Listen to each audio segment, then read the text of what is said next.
और वहीं यूक्रेन में इस वक्त व्लादिमीर पुतिन को लेकर ज़ेलेंस्की ने बहुत बड़ा कदम उठाने का फैसला किया है। यूक्रेन में ज़ेलेंस्की ने एक ऐसी रेजिमेंट तैयार कर दी है जिसमें महिला कमांडो बड़े ऑपरेशन के लिए तैयार है। इन सब के बीच यूक्रेन की एक महिला कमांडो बहुत बड़े मिशन को भी पूरा करना चाहती हैं।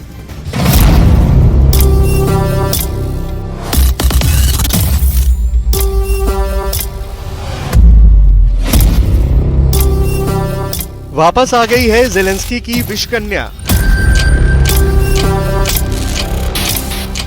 ये विषकन्या पहले से ज्यादा घातक है। ये पुतिन के लिए और भी ज्यादा खतरनाक बनकर आई है। इस विषकन्या के मंसूबे बहुत ही खूंखार हैं। अब ये पुतिन को सबसे आगे बढ़कर ललकार रही है। रूस की सेना को हराने का दम भर रही है। इस वक्त यूक्रेन से लेकर यूरोप तक इसी लेडी किलर की चर्चा है। बाइडेन पूछ रहे हैं कौन है ये? ऋषि सुनक जानना चाहते हैं कौन है ये? नेटो देशों के मन में इस ज़ेलेंस्की की स्नाइपर को लेकर बहुत से सवाल हैं और सबसे ज्यादा सवाल तो व्लादिमीर पुतिन के पास है, क्योंकि रूस की फौज को सबसे बड़ी टक्कर देने के लिए ये महिला वापस आ गई है। नाम है अनास्तासिया। यूक्रेन की सैनिक है और जंग में मारियोपोल के मोर्चे पर तैनात थी। सबसे बड़ी जिम्मेदारी अपने देश को बचाना। यूक्रेन की हिफाजत करते करते रूस की कैदी बन गई। रूस ने मारियोपोल पर कब्जा करने के बाद यूक्रेन के कई सैनिकों को कैद कर लिया था, उसमें अनास्तासिया भी थी। अब कई महीनों के बाद अनास्तासिया रूस की जेल से छूट कर आई है। यूक्रेन वापसी के साथ ही अनास्तासिया ने अपनी तैयारी और तेज कर दी है। मकसद सिर्फ और सिर्फ बदला लेना है।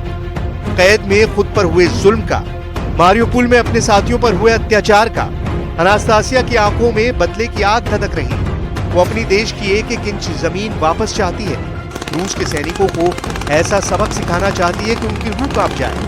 रूस से बदला लेने की ज़ेलेंस्की की लेडी आर्मी की प्लानिंग बहुत खतरनाक है। अनास्तासिया ने क्या बताया है, ये ज़ेलेंस्की का हर दुश्मन जानना चाहता है। Влучила ракета. От, і я знаходилась в той час не там, де треба. Не пощастило. Але я можу сказати, що все ж таки пощастило, що जिस बंकर में अनास्तासिया अपने साथियों के साथ थी, उस पर रूस ने मिसाइल से अटैक किया।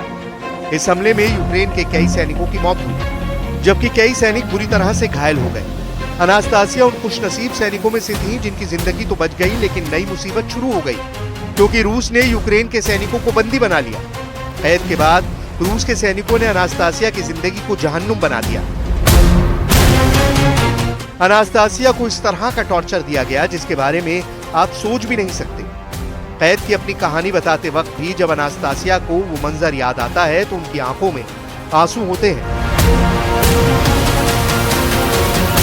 один з одним, тобто хтось не доїдав.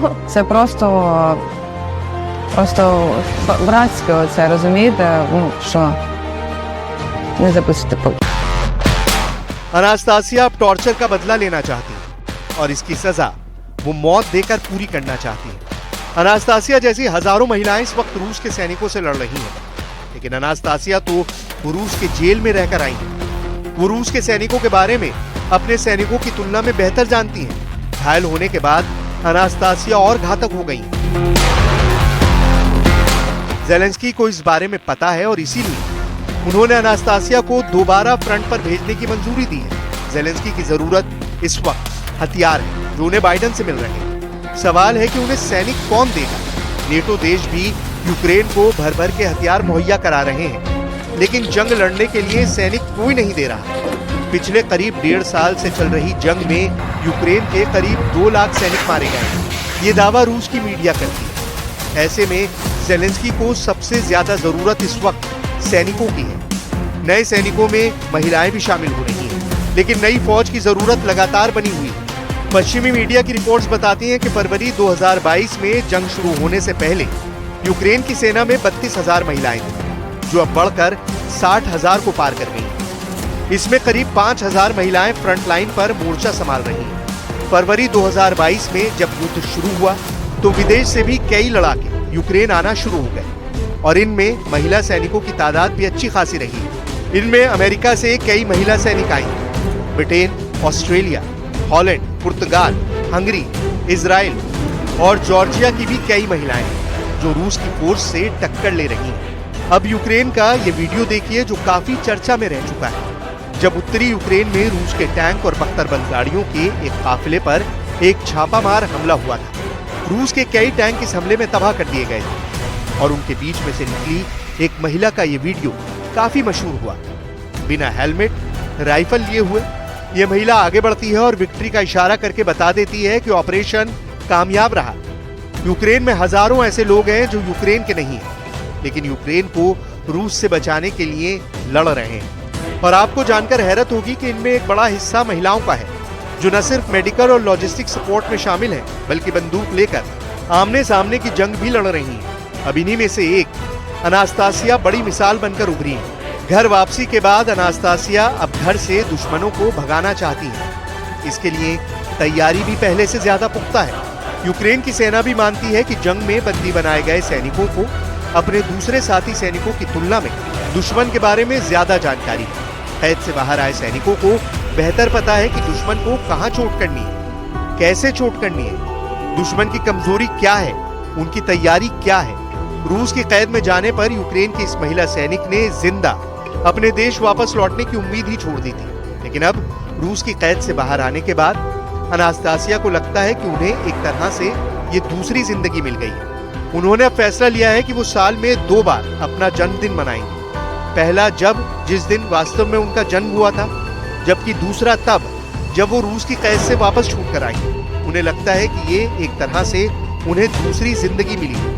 Цей день, 17 жовтня, для мене, як і для кожної, яка тоді потрапила зі мною в обмін, це другий день народження.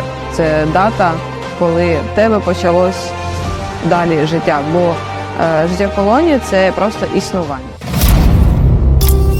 अनास्तासिया जैसी महिलाओं की तादाद बहुत ज्यादा है जो रूस को मजा चखाना चाहती हैं, पुतिन की सेना को खदेड़ देना चाहती हैं। इनमें से एक महिला कमांडर से मिली है जो इस वक्त डॉनबास में तैनात है और जिसने पुतिन की फौज को रोकने के लिए आखिरी दम तक लड़ने का फैसला लिया है।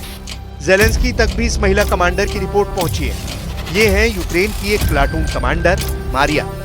मारिया पेशे से वकील है, लेकिन 2018 से डॉनबास में लड़ रही है। 2018 में ही यूक्रेन की सेना में महिलाओं को पुरुषों के बराबर वाला दर्जा मिल गया था और तब से वो कॉम्बैट रोल में भी शामिल रही है। डॉनबास के कई मोर्चों पर चल रहे युद्ध में प्लाटून कमांडर मारिया शामिल रही है। मारिया की एक 5 साल की बेटी भी है।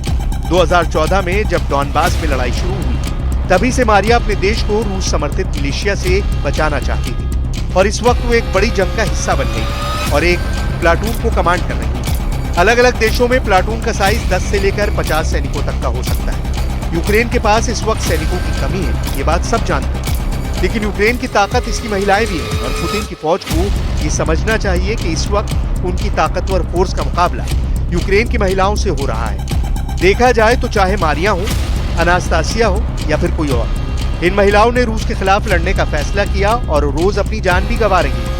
यूक्रेन के भी हजारों सैनिकों ने इस युद्ध में जान गंवाई है और डॉनबास में तो ज़ेलेंस्की को बड़ा नुकसान हुआ है। डॉनबास के बड़े हिस्से पर अब भी पुतिन का कब्जा है और ज़ेलेंस्की अब भी दुनिया के सामने हथियारों के लिए हाथ फैलाए हुए हैं।